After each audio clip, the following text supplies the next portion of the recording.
question about Venezuela, but can I just first ask, the help of the president's always news. Your voice sounds a little rough. Are you feeling all right? I feel great. I was shouting at people because they were stupid about something having to do with trade in a country, and I straightened it out.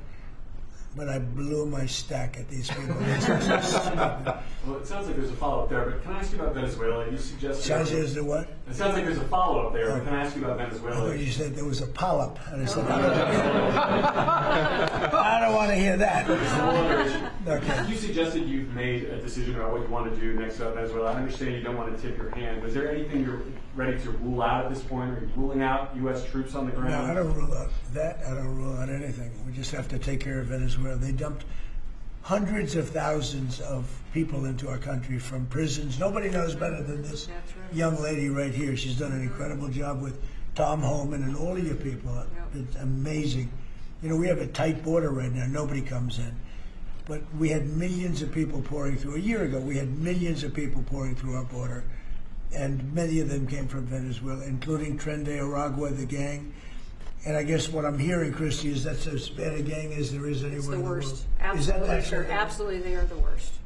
I mean, they're worse than MS-13. They're killers. They massacre people. They cut them up into pieces, and they bury them in their communities where they grew up. They're horrible people. Now, we had a lot of them, and many of them, most of them, pretty soon, most of them are going to be out. But they sent them in like we're a dumping ground, so I'm not in love with the people running Venezuela. I love Venezuela. I love the people of Venezuela.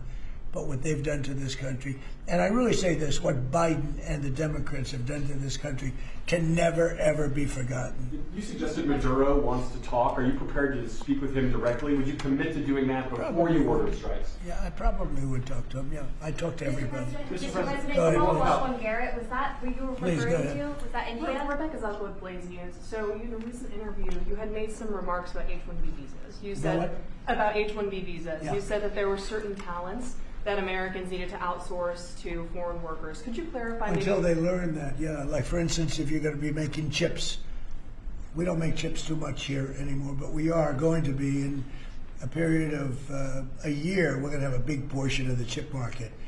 But we have to train our people how to make chips because we didn't do it. We used to do it, and then foolishly we lost that business to Taiwan. Very, very foolishly, because if they had a president that thought like I did, they would not have let that happen. But it's all coming back. I think we're going to have within a few years, we're going, and not because of the CHIPS Act. The CHIPS Act was a disaster for this country. We gave away billions of dollars to other countries and other locations and companies, and all they did was rob our money. But because of tariffs, the chips are coming back. Chip makers are all coming back. And I think within a very short period of time, we're going to have maybe even the majority of the chip making in the world will be right in the United States.